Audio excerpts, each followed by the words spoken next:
And for Off the Block, I'm Vinny Lopes, and we are now joined by NCAA Tournament Men's Volleyball Selection Committee Chairman Ron Shayka. And, Ron, it's this time of year again where, the brackets, well, they're going on in college men's volleyball, or college basketball, but in college men's volleyball, they're just starting to rev up. What is this time of the year like for you guys as we're now about 6 weeks away from Selection Saturday? I think it's important now that the committee starts to really focus on those teams in each of their regions, and we've been keeping an eye on them all season. But at this point right now, we're watching our regions, and we'll get together probably next week via conference call and just sort of share our thoughts as to how things are playing out. But we've been keeping an eye on things, and we'll be able to release our first RPI rankings next week, and that should give us at least some number crunching that we'll be able to start to look and see how teams match up against each other across the different conferences.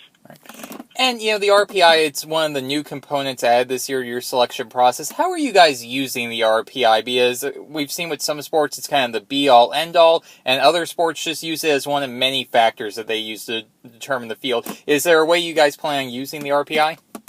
I think from the beginning, we really wanted to use it as one more piece of the puzzle, and really when the RPI is calculated, it's a combination of a number of things: one loss results, head-to-head competition, results against non-conference opponents, et cetera, et cetera. So a lot of the different individual pieces of criteria that we look at and we weigh, the RPI is just one more thing that combines all of those into a numeric value that kind of helps us clarify the picture a little bit. But since it's relatively new, and because men's volleyball has fewer teams than many of the other NCAA sports, our RPI isn't quite the same as, say, men and women's basketball.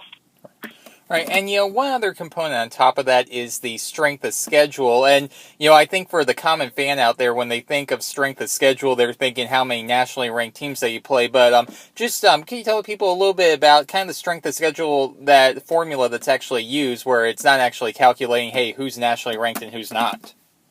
Yeah, I think that's an important thing to point out, is that the rankings themselves really don't come into play, and I think that's a little bit of the misconception out there that in the past it's the only real tangible criteria that was out in front of people, which were the coaches poll, and quite honestly, that's not a factor in the men's selection. And so the criteria that's used in the RPI has more to do with strength of schedule as it relates to wins and losses within your conference, and the strength of the conference overall. And those numbers actually are more important than the coaches poll rankings. Last year there was a lot of talk about the committee wanting to see more non-conference matches being played. And not to get into the specifics of the non-conference matches, but there has been an increase. As a committee, have you guys been pleased to see more non-conference matches being scheduled this year? Yeah, absolutely. I think it's a real benefit for the game. And one thing that we realize is that budgets are tight and travel is expensive. But for the health of the sport overall, I think it's very beneficial that we've seen teams making cross-country trips and cross-conference trips, and the more the better. This was I think a real good faith effort made by the coaches to start to address that, what I think was lacking in past schedules, where we didn't see as much cross-conference competition as we like. And Ron, two more questions before I let you go. The first one being, lots of people talk about the selection committee. There's always rumors or, scandals, or people try and put themselves in your mind. But what do you think is the biggest misconception that people have about your committee? I think probably the biggest one, as I mentioned at first, was that we didn't take that we should take the coaches poll into account, and that's just never been an element of the selection criteria.